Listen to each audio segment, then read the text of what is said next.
7 things we dislike about our school or hate about our school.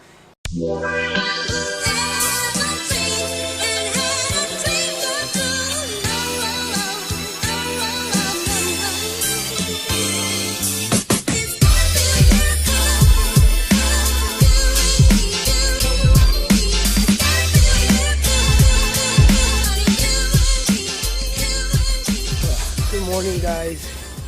It is Tuesday. Today's Tuesday. Yeah, today's Tuesday. 3 of us, Scott, Daniel, and myself, we're starting off the day right there with 6 hours of work. So that's gonna be half of our day right there. So let's get started with that.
So I thought I needed.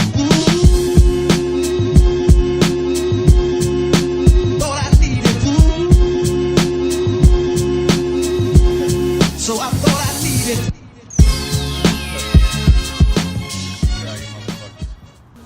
Good morning, everyone. My name is Brian Dow, if you don't know that already, and I am doing my case study presentation on human trafficking and human smuggling and its connection to terrorism. A few minutes later. You have to act on your decisions afterwards if you work for the government or whatever. The government has to be able to effectively do its work with the participation of everyone. And that is my presentation.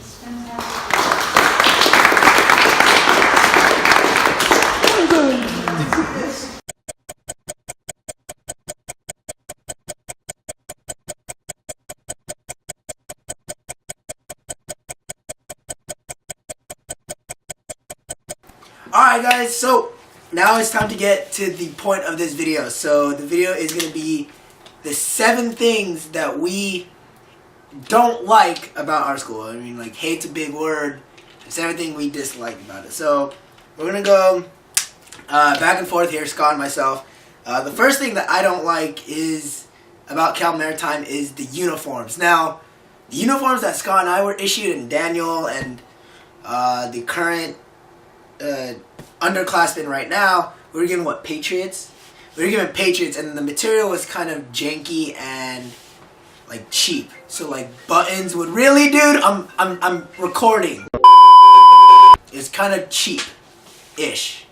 So that's one of the things I don't like, because I always got buttons flying around and then coming off. How about you? The Scott would tell the next one. One of the things I don't like or dislike about the school is that it seems like they're always out to get you, and this is relating to the demerits that they're trying to get. At Cal Maritime, there's the demerit and merit system, where the demerits are super easy to get, but then the merits are impossible, and really they don't do anything either, but the demerits do. They can either kick you out of the school if you get a certain amount, or you got to do a bunch of extra duty. And the reason why I say it feels like they're out to get you is literally everything. They have programs and stuff, and they force you to go, and in the event that you don't go, they issue you demerits. So it always seems like there's something, even if you have something going on, it's like, well, sorry, here's some demerits. You miss a formation, you get demerits. They don't ask why. They just give. And, life gets in the way. We're college students. No one's perfect, so something could have happened. Like, I had a long night, and I slept in. Sorry, I missed formo. Sucks for you, man. You get demerits. So, all right. something I don't like. So the next thing that I don't like is parking. Parking here on campus, spots get filled up real fast. Now, I believe freshmen aren't allowed to bring their cars, right? Unless you have, like, a very good excuse. Scott brought his car freshman year because he legit had, like, work every weekend. But yeah, so, like, the parking lot up in McAllister parking lot is super small. And then Egypt, throughout the day, Egypt will get full, but Egypt's normally a little bit better. It's just, it's farther away. It's more out of the way. So that's just one of the things, like, after a certain time, if you go up to McAllister parking lot, trying to find a spot, if it's, like, after, like, 7 o'clock, you're probably not going to find any. Another one would be is that the school is growing, but the housing isn't. Now, they are projected to...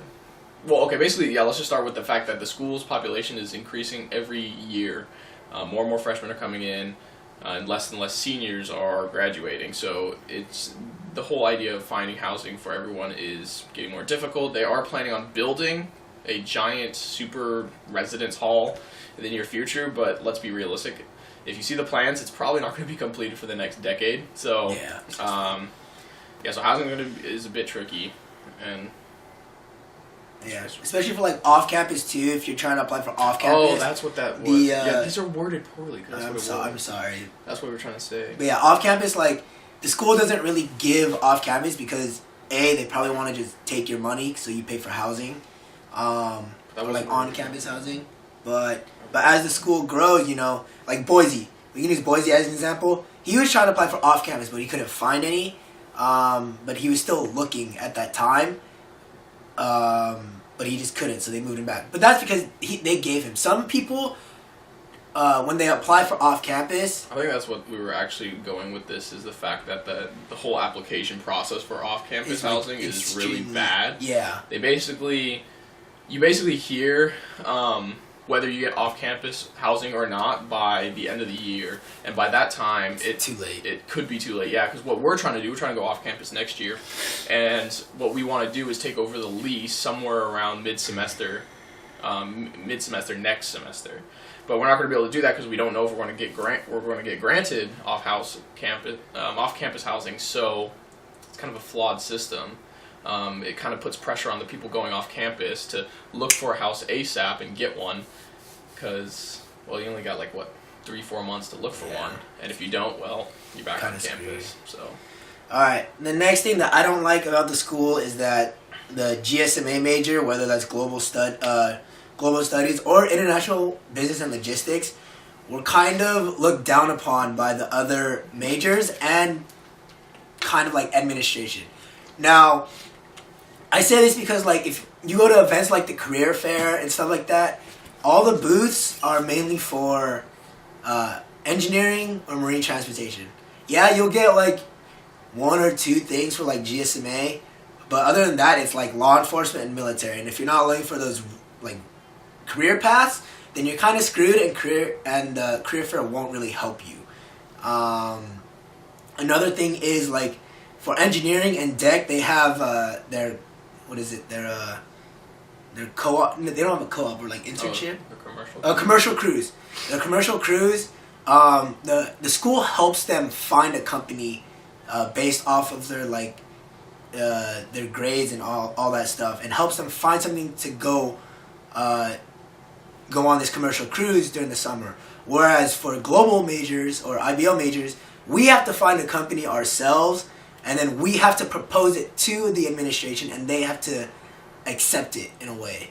So it's kind of like they're looking down upon us, and they're kind of not really helping our major. But that's just from my perspective. Last thing for me is the fact that I feel like the Corps doesn't help. The Corps of Cadets claims, it builds leaders and it helps out all the students and everything, but really, in my 3 years that I've been here, the only thing that the Corps has done for me is give me demerits. They really haven't done a lot in terms of helping me as just a regular student who's not involved in that stuff. And if anything, it it looks like it's more of like not really a fraternity, but like a group of people that just do their own thing and pretend to be important. But the fact of the reality is, it's really not it's not that big of an issue. That being said, though, yeah, I feel like it just doesn't help the ordinary student that's trying to get through. It doesn't instill leadership, responsibility on anyone. It just gets them in trouble, and gives power-hungry people power. He said it. And the last thing I got is that, of course, with any school that you go to, the school isn't taken seriously by, like, some people, right? So, like, if you think about it, like, it kind of relates to what Scott was saying about the core. Like, people aren't going to take school seriously. And a school like this, a Maritime Academy, or like a CSU, it should have a different type of environment, right? Like, if you look at SUNY or Mass or even Kings Point, they all have like a nice structure, especially with the Corps of Cadets. Now, if you think about us, like our Corps, like Scott said, it doesn't instill discipline, it doesn't instill like respect and all that stuff. So to some of us, it's a joke. Like there's just no structure to it. So I'm not saying that we personally don't take this school seriously, like because we care about all our stuff, but that's about it. Like we don't go above and beyond our expectations or anyone else's expectations to make the school look better, right? So I believe just like some of the things that people sometimes should take seriously, they don't, because either they'll probably drop out because they soon figure out that this school isn't for them, or they just really don't care. But that is going to do it for today's video. That was the 7 things we dislike about our school, or hate about our school, if you could say. If you liked the video, hit that like and subscribe button for more. And Daniel's giving us a face over there. If you guys have any questions, comments, or concerns about Cal Maritime in general, or any of that stuff, drop it in the comment section below. I'll do my best to answer them, or I'll have someone else answer them who knows a better answer than I do. And I will catch you guys next time.